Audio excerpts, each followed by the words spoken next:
Hello, स्वागत है आप सभी का अपना यूट्यूब चैनल प्रशंसा ऑनेस्ट एजुकेशन पे। और मैं श्वेता प्रकृति आप सभी का स्वागत करती हूँ। तो ये जो सेशन आज का जो सेशन है वो राजनीतिक सिद्धांत जो है पॉलिटिकल साइंस, जो कि आप लोग को टीजीटी और पीजीटी के लिए स्पेशली ये जो आपका सेशन है वो है। तो ये टीजीटी और पीजीटी में आपको बहुत फ़ायदा करेगा प्रैक्टिस सेट। तो अभी तक हम लोगों ने 10 क्वेश्चंस पिछले वीडियो में आप लोग देखे थे, पढ़े थे, तो उससे आपको बहुत फ़ायदा लगा होगा और आप सभी ने उस वीडियो को पसंद भी किया। तो चलिए इस सेशन को हम लोग आगे लेकर के जाते हैं। आज हम लोग प्रश्न संख्या 11 से स्टार्ट करेंगे और कोशिश होगी कि 25 क्वेश्चंस जो है वो करें। तो आइए शुरू करते हैं। तो सबसे फर्स्ट क्वेश्चन है कि वर्तमान समय में बन रही सर्वसम्मति के अनुसार स्वतंत्रता में निम्नलिखित में क्या निहित होना चाहिए। तो अभी प्रेजेंट की बात हो रही है कि सर्वसम्मति के अनुसार स्वतंत्रता में क्या निहित होना चाहिए। तो 4 ऑप्शन यहाँ पे दिए गए कि क्या निहित होना चाहिए।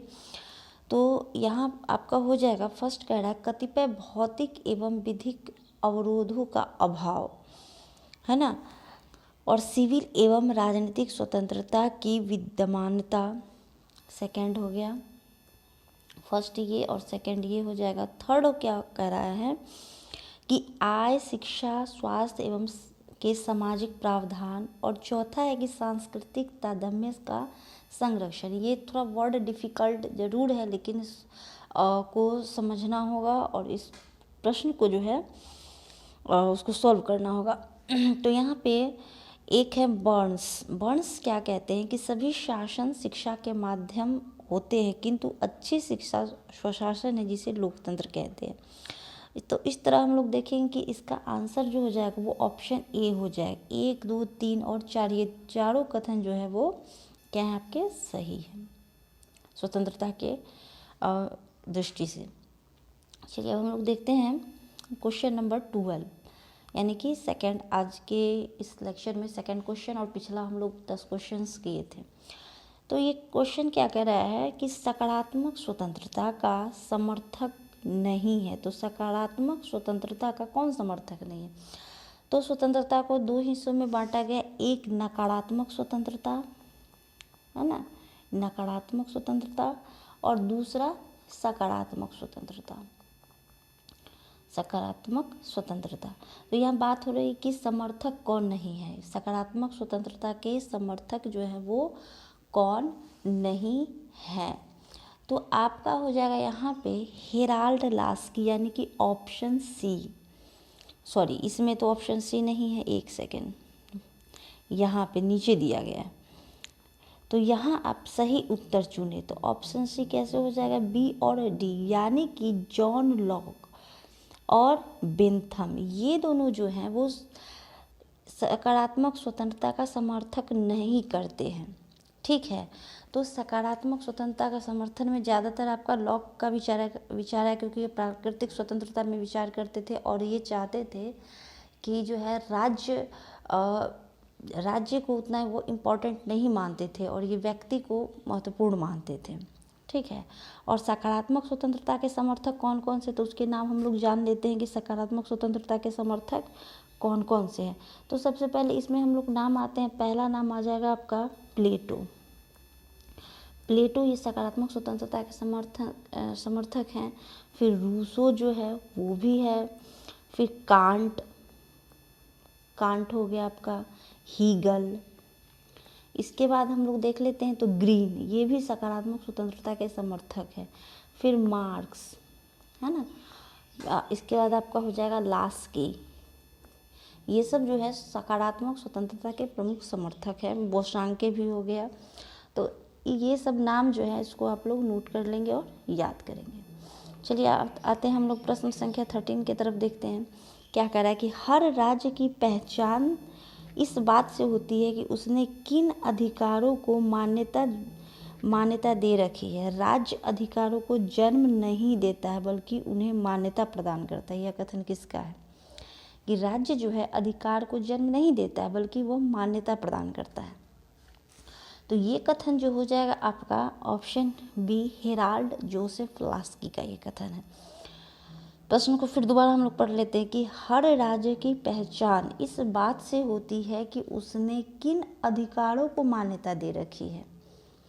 ठीक है, तो मान्यता कौन देगा? तो मान्यता देगा यहाँ पे राज्य अधिकारों को मान्यता देगा, और राज्य अधिकारों को जन्म नहीं देता है बल्कि उन्हें मान्यता प्रदान करता है। ये बात ध्यान में रखेंगे। तो लास्की के बारे में हम लोगों ने जस्ट पढ़ा है कि ये जो है सकारात्मक स्वतंत्रता के ये समर्थक हैं। कौन? तो लास्की। ठीक है, और लास्की जो है वो उन्होंने ही इनका ये कथन है, इसलिए इसको याद रखेंगे। अब आते हैं हम लोग क्वेश्चन नंबर 14 की तरफ। कहा किसने कहा कि स्वतंत्रता अति शासन की विरोधी है? स्वतंत्रता अति शासन की विरोधी है, किसने कहा है? तो ये कहा है आपका सीले ने। किसने कहा है? तो सीले ने, ऑप्शन डी।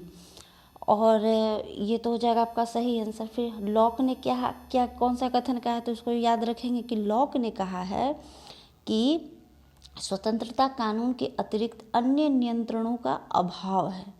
लॉक ने क्या कहा है? इसको लिखेंगे और आप लोग याद करेंगे। लॉक ने कहा है कि स्वतंत्रता कानून के अतिरिक्त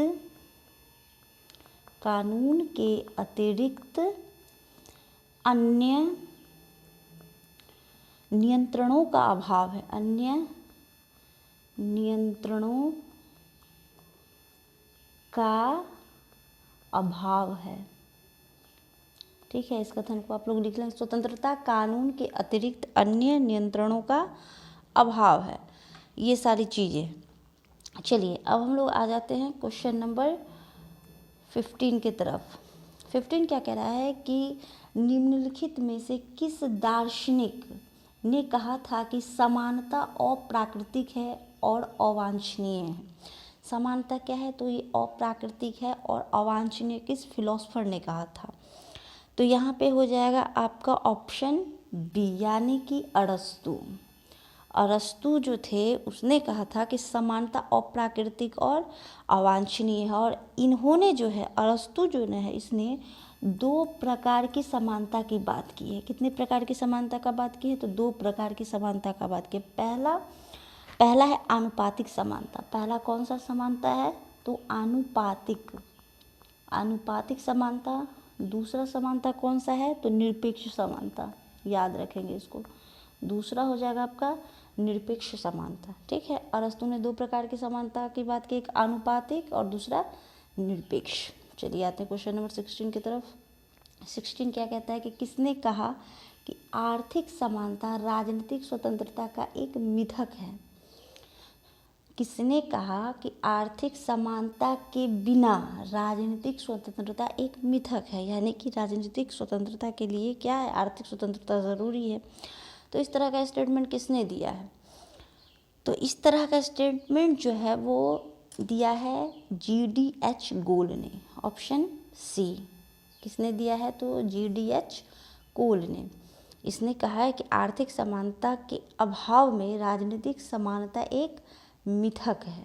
ठीक है, और लास्की क्या कहता है? तो लास्की कहता है कि राजनीतिक स्वतंत्रता कभी भी वास्तविक नहीं हो सकती। क्या कहा लास्की ने? इसको नोट कर लेंगे। लास्की कहता है कि राजनीतिक स्वतंत्रता कभी भी वास्तविक नहीं हो सकती। कभी भी वास्तविक नहीं हो सकती जब तक उसे आर्थिक स्वतंत्रता प्राप्त न हो। जब तक उसे क्या न प्राप्त हो? आर्थिक स्वतंत्रता प्राप्त न हो। इस स्टेटमेंट को लिख लेंगे और याद करेंगे कि HJ लास्की जो कि ये सकारात्मक स्वतंत्रता के समर्थक था, इसने कौन सी बात कही? लेकिन इस क्वेश्चन का आंसर क्या हो जाएगा आपका? GDH गोल। चलिए आते हैं प्रश्न संख्या 17 की तरफ। निम्न विचारकों में से किसने स्वतंत्रता और समानता को अनुपूरक माना है? ठीक है, कि स्वतंत्रता और समानता क्या है, अनुपूरक है। तो किसने माना है? तो ऑप्शन बी, मैकाइवर। ठीक है, मैकाइवर जो है वो समानता को और स्वतंत्रता को जो है वो एक दूसरे का पूरक मानते हैं। ठीक है, इन विचार के साथ साथ और भी कुछ विचारक ऐसे हैं जो स्वतंत्रता और समानता को एक दूसरे के पूरक मानते हैं। ठीक है, और विचारक हैं, कौन कौन से ऐसे विचारक हैं? तो इनका नाम हम लोग देख लेते। तो मैकाइवर हो गया, फिर लास्की भी जो है स्वतंत्रता और समानता को एक दूसरे का पूरक मानते हैं। फिर ग्रीन, ये सब जो है सकारात्मक स्वतंत्रता के समर्थन करते हैं, समर्थक हैं। तो ये सब कुछ ऐसे नाम हैं जो कि स्वतंत्रता और समानता को एक दूसरे के पूरक मानते हैं। और इसके विपरीत आपका हो गया एक्टन। ठीक है, फिर टॉकविले, यहाँ पे जो दो नाम दिए गए एक्टन और टॉकविले जो है ये स्वतंत्रता और समानता को एक दूसरे का विरोधी मानते हैं। ये दोनों क्या करते हैं कि समानता जो है और स्वतंत्रता है, समानता और स्वतंत्रता क्या है, ये एक दूसरे के विरोधी है, ये एक दूसरे के विरोधी है। एक्टन टॉकविले हो गया, फिर जे.एस. मिल हो गया, बेंथम हो गया, आइजिया बर्लिन हो गया, फ्रीडमैन, स्पेंसर, ये सब जो है एक दूसरे को विरोधी मानते हैं स्वतंत्रता और समानता को। लेकिन इस प्रश्न का आंसर क्या कह रहा है कि पूरक कौन मानता है? तो लास्की, ग्रीन और मैकाइवर। चूँकि यहाँ लास्की और ग्रीन का ऑप्शन नहीं है, मैकाइवर है, तो इसलिए ये ऑप्शन आपका सही हो जाएगा। अब लोग आते हैं प्रश्न संख्या 18 की तरफ। 18 में क्या कह रहा है कि किसने कहा समानता की अभिलाषा के कारण स्वतंत्रता की आशा ही व्यर्थ हो गई? किसने कहा कि समानता की अभिलाषा के कारण स्वतंत्रता की आशा ही व्यर्थ हो गई, है ना? तो ये किसने कहा? तो ये कहा लॉर्ड एक्टन ने। अभी अभी हम लोगों ने पढ़ा है इसके पहले वाले क्वेश्चन में कि लॉर्ड एक्टन जो था वो स्वतंत्रता और समानता के क्या था? तो विरोधी था, है ना? और लास्की क्या था? ये लास्की क्या था आपका? ये जो स्वतंत्रता और समानता को एक दूसरे का पूरक मानता था, लास्की। ठीक है, तो इसका आंसर हो जाएगा ये लॉर्ड एक्टन। ये समानता के अभिलाषा के कारण स्वतंत्रता की आशा ही व्यर्थ हो गई, ये इसका कथन है एक्टन का। ठीक है, और लास्की क्या कहता है कि स्वतंत्रता समानता के बिना एक सीमित गुंबद या सुराग के समान होगी और समानता स्वतंत्रता के बिना अर्थहीन होगा। तो यहाँ पे बस हम यही याद रखेंगे। चले जाते हैं प्रश्न संख्या 19 की तरफ। 19 क्या कहता है कि स्वतंत्रता और समानता एक दूसरे के विरोधी है, यह कथन किसका है? देखिए, फिर एक क्वेश्चन आ गया जिसके बारे में मैं बताई थी आपको कि लॉर्ड, यहाँ पे 4 ऑप्शन दिए गए। तो विरोधी कौन कौन मानता है? तो विरोधी जो हो जाएगा आपका, कौन मानेगा? तो अभी मैं आपको बताई थी कि एक्टन, लॉर्ड एक्टन जो था वह स्वतंत्रता और समानता को एक दूसरे के विरोधी मानता था, है ना? बल्कि ये लास्की जो है पूरक मानेगा, ग्रीन जो है वो पूरक मानेगा, है ना? और बार्कर भी जो है यह भी पूरक ही मानेगा। तो विरोधी कौन मानेगा? तो विरोधी आपका कौन मानेगा? तो सिर्फ लॉर्ड एक्टन। विरोधी कौन मानेगा? विरोधी हो जाएगा आपका लॉर्ड एक्टन। इसको याद रखेंगे, विरोधी में आपका एक्टन हो जाएगा। और कौन कौन विरोधी मानता है? लॉर्ड एक्टन के साथ साथ आपका हो जाएगा टॉकविले भी, मिल भी, बेंथम भी, ये सब विरोधी मानता है। और पूरक कौन? लास्की, ग्रीन, मैकाइवर, ये सब पूरक मानता है। चलिए आते हैं क्वेश्चन नंबर 20 की तरफ। क्वेश्चन नंबर 20 क्या कहता है कि निम्न में से कौन यह मानता है कि स्वतंत्रता और समानता एक दूसरे के पूरक हैं? देखिए, एक क्वेश्चन से कई क्वेश्चंस बनते हैं। तो टॉकविले तो मानता है कि स्वतंत्रता और समानता एक दूसरे के विरोधी हैं, तो ये तो नहीं ही होगा आपका जो है ये वाला तो रॉन्ग है। टॉकविले तो क्या मानता है? विरोधी मानता है ना? फिर हायक जो है वो भी क्या मानता है? एक दूसरे के पूरक मानता है, समानता और एक दूसरे का पूरक जो है यह नहीं मानता है। टॉनी ये भी नहीं मानता है, पूरक है। बर्लिन भी नहीं मानता है। तो ये आपका हो गया सिर्फ ये वाला ऑप्शन। टॉनी जो है वो स्वतंत्रता और समानता को एक दूसरे का पूरक मानता है। ठीक है, इसके शब्दों में अगर यह जाने तो यह कहता है कि समानता की एक बड़ी मात्रा स्वतंत्रता की विरोधी न होकर इसके लिए आवश्यक है। ठीक है, और टॉकविले, एक्टन ये सब क्या मानता है, विरोधी हैं। समानता और स्वतंत्रता एक दूसरे के विरोधी है। चलिए आते हैं क्वेश्चन नंबर 21 की तरफ। किसने कहा था कि ईश्वर जिसने हमें जीवन दिया उसी के साथ हमें स्वतंत्रता भी दी है। कि ईश्वर जिसने हमें जीवन दिया उसी के साथ हमें स्वतंत्रता भी दी है, यह किसने कहा है? तो ये जो है कहा है, ये स्टेटमेंट आंसर हो जाए आपका जेफरसन, यानी कि ऑप्शन सी, जेफरसन ने कहा है कि जिसने हमें जीवन दिया उसी के साथ हमें स्वतंत्रता भी दी है। तो ये स्टेटमेंट जो है याद रखेंगे, ये जेफरसन द्वारा कहा गया है। अब आते हैं क्वेश्चन नंबर 22 की तरफ कि किस घोषणा पत्र ने घोषित किया कि सभी व्यक्ति समान रूप से निर्मित हैं? तो ये हो जाएगा आपका ऑप्शन बी, यानी कि अमेरिकी स्वतंत्रता के घोषणा पत्र में, है ना, वर्ष 1976 में,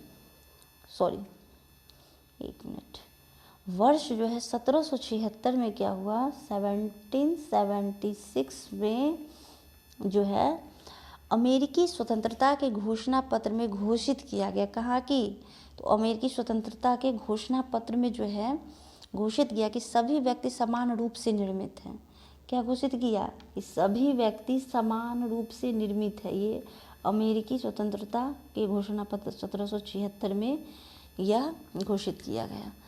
और यह घोषणा पत्र थॉमस जेफरसन द्वारा लिखा गया था। किसके द्वारा लिखा गया था? तो याद रखेंगे, थॉमस जेफरसन के द्वारा लिखा गया था। ठीक है, इसके पहले वाले क्वेश्चन में हम लोगों ने इसका आंसर भी पढ़ा था कि ईश्वर जिसने हमें जीवन दिया उसी के साथ हमें स्वतंत्रता भी थी, ये जेफरसन का कथन था। ठीक है, तो ये नाम जो है इसको याद रखेंगे। आते हैं क्वेश्चन नंबर 23 की तरफ। इसमें कह रहा है कि रॉल्स के सिद्धांत में न्याय सिद्धांत, रॉल्स ने न्याय का सिद्धांत दिया था कि स्थापना में उन लोगों द्वारा की जाती है, स्थापना उन लोगों के द्वारा की जाती है जो निम्न में से किससे प्रभावित है।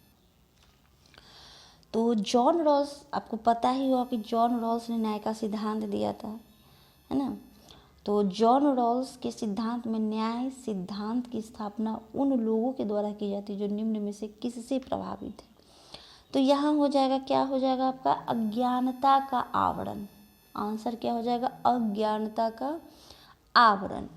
यानी कि जॉन रॉल्स जो थे वो न्याय सिद्धांत की स्थापना लोगों द्वारा सामाजिक समझौते वो अज्ञानता के आवरण के पीछे के लोगों द्वारा की जाती है।